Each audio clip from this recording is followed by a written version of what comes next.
जयंत जी, महासचिव जी और इनकी चाहे राशिद भाई हों, चाहे जितनी भी इनकी पूरी टीम, में भी रास्ते में प्रदेश अध्यक्ष जी से कह रहा था कि लखनऊ की जो टीम है पार्टी की वो बहुत मजबूत है और लगातार एक्टिव रहती है। यहाँ मौजूद विद्यालय के संस्थापक तो हमारे बीच में नहीं हैं, लेकिन उनके परिवार के प्रबंधक शबाना फातिमा अलवी साहब, और मैं खास तौर से इस मौके पर जो संस्थापक हैं स्वर्गीय शरफ ज़मीर अलवी साहब, उन्हें खिराज अकीदत पेश करता हूं कि जिन्होंने एक बहुत बड़ा काम किया और बहुत नेक काम किया।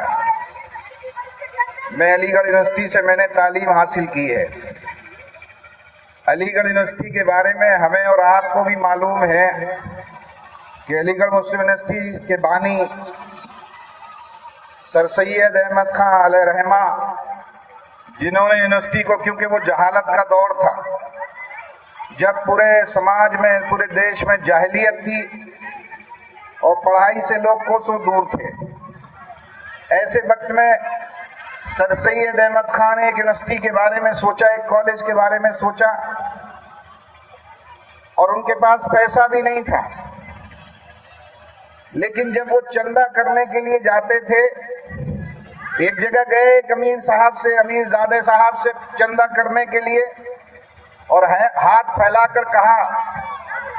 कि भाई हमें कुछ चंदा दे दो जिससे हम पढ़ाई की बुनियाद रख सके, कॉलेज की बुनियाद रख सके। तो वो देने वाला ऐसा जालिम था कि उन्होंने हाथ पर थूक दिया सर सैयद अहमद खां के, और वारे वाह सर सैयद, उन्होंने मुट्ठी बंद करी और कहा कि बहुत बहुत शुक्रिया तुम्हारा कि कम से कम तुमने अपना थूक तो देने का काम किया है। एक जगह गए इसी तरह से, वहां लोगों ने जूतों का हार डाल दिया गले में, और उन्होंने कहा कि बहुत बहुत शुक्रिया आपका कि कम से कम ये जूतों का, पुराने जूतों का हार एक 98 या 1 रुपए का बिक जाएगा, यूनिवर्सिटी की तामीर में लग जाएगा, आपका बहुत बहुत शुक्रिया। सर सैयद अहमद खां, जिन्होंने अपने नवासे के अकीके में खड़े होकर ये जब तकरीर करी तो उन्होंने कहा कि लोगों, आज मेरे नवासे का अकीका है, लेकिन इस अकीके में जो न्योता लोग देंगे वो न्योता न मेरी नवासे की जात पर खर्च होगा और न मेरी जात पर खर्च होगा, ये सारा का सारा तालीम पर मैं खर्च करूंगा जो कॉलेज बनाने जा रहा हूं। और आज वो जो मोहम्मदन एंग्लो ओरिएंटल कॉलेज की बुनियाद अल्लामा सर सैयद अहमद खान ने रखी थी, वो आज इतनी बड़ी यूनिवर्सिटी बन गई और पूरी दुनिया के अंदर उस यूनिवर्सिटी के पढ़े हुए बच्चे जगह जगह अपने फूल खिला रहे हैं, जगह हर तरह के पदों पर बैठे हुए हैं। और वारे वाह मुलायम सिंह यादव जी, जब आपको मौका मिला तो आपने पढ़ाई की तरफ सोचा, और जब आपको मुख्यमंत्री बनने का मौका मिला तो काकोरी के लोगों, मैं इसलिए आपको कहना चाहता हूं कि ये जो आबादी है काकोरी में, जो आबादी है, इन लोगों के बारे में कोई सोचता नहीं है। इन लोगों के बारे में पढ़ाई तो दूर, इनकी जिंदगी कैसे सुधरे इसके बारे में भी कोई नहीं सोचता है। मैं श्रद्धेय मुलायम सिंह यादव को इस मौके पर खिराज अकीदत पेश करता हूं कि उन्होंने काकोरी के लोगों को देखकर कहा कि काकोरी में पढ़ाई नहीं है, और जब उन्होंने महसूस करा कन्याओं के बारे में, बच्चियों के बारे में,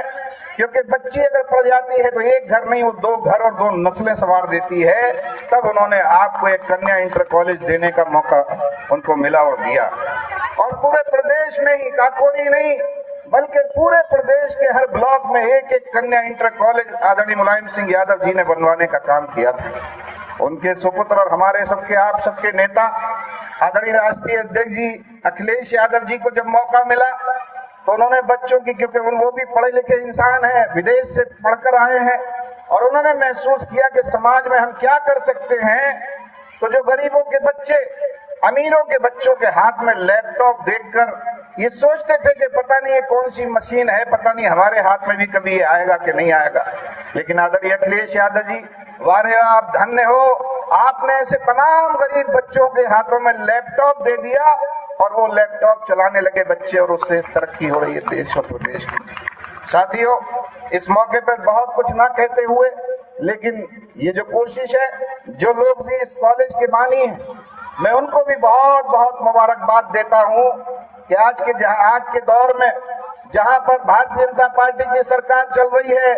हम हिंदू और मुसलमान को बांटने की लगातार साजिश चल रही है, समाज को बांटने की लगातार साजिश चल रही है। ऐसे में पढ़ाई ही एक ऐसा जरिया है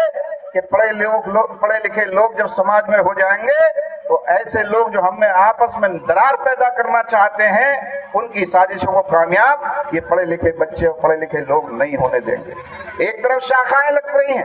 एक तरफ बच्चों के दिमाग में जहर भरा जा रहा है, और एक तरफ पढ़ाई का मैंने देखा कि जो सांस्कृतिक प्रोग्राम हो रहे थे, बच्चों में क्या टैलेंट है, और बच्चों में जब टैलेंट है तो इसका मतलब ये है कि यहाँ के जो पढ़ाने वाले टीचर्स हैं, यहाँ चलाने वाले जो प्रबंधक हैं, स्कूल है, प्रिंसिपल हैं, इनका स्टाफ है, ये कितने अच्छे होंगे जो अपने बच्चों को इतनी अच्छी तरह से ट्रेन कर रहे हैं। अभी एक गाना चल रहा था अध्यक्ष जी, बरेली के झुमके का जिक्र आया, तो मैं उसी बरेली का हूँ जहाँ पर झुमका गिरा रे बरेली के बाजार में। आप सबका बहुत बहुत शुक्रिया, और अध्यक्ष जी का शुक्रिया। मैं जब भी लखनऊ आता हूँ अध्यक्ष जी जरूर अपने साथ मुझे ले आते हैं, तो इसके लिए आपका भी बहुत शुक्रिया। काकोरी के लोगों के बीच में अपनी बात रखने का मौका मिला, और पूरी उम्मीद करता हूँ और अल्लाह से दुआ करता हूँ कि इस कॉलेज में पढ़ने वाले बच्चे दिन दुगनी रात चौगनी तरक्की करें, आईएएस बने, पीसीएस बने, आईपीएस बने, और तमाम अच्छी डिग्रियों में जाएं, और यहाँ के हिंदू और मुसलमान भाइयों के, दलित भाइयों के, बैकवर्ड भाइयों के बच्चों को अच्छी से अच्छी नौकरी। लेकिन आज तो हालात बड़े खराब हैं। आपके बच्चियां नौकरी के अपनी बड़ी मेहनत से आप पढ़ा रहे हो, अपना पेट काट काट के अपने बच्चों को पढ़ा रहे हो, रोटी 4 की जगह 2 खाकर अपने बच्चों को पढ़ा रहे हो, लेकिन जब डिग्रियां मिल रही हैं तो बड़ी मायूसी है। और मायूसी इस बात की है कि इस सरकार में कहीं पर कोई रोजगार नहीं है, कहीं कोई नौकरी नहीं है। जिन लोगों ने 2 करोड़ नौकरी देने का वायदा किया था, आज काकोरी के लोग अपने कस्बे में ही आप अगर नजर डालोगे तो 2 करोड़ छोड़ो, 2 सरकारी नौकरी भी किसी को मिली नहीं होगी। इसलिए सबको उम्मीद है अध्यक्ष जी आपकी सरकार 27 में बने, आदरणीय अखिलेश यादव जी उत्तर प्रदेश के मुख्यमंत्री बने। सबको उम्मीद है कि हमारे बच्चे जो डिग्रियां ले रहे हैं, जब अखिलेश यादव जी मुख्यमंत्री बनेंगे तो हमारे बच्चों को नौकरियां मिलेंगी, सरकार में नौकरियां मिलेंगी, और नौकरी अखिलेश यादव जी देंगे। इन्हीं सब बातों के साथ आप सबका बहुत बहुत शुक्रिया, धन्यवाद।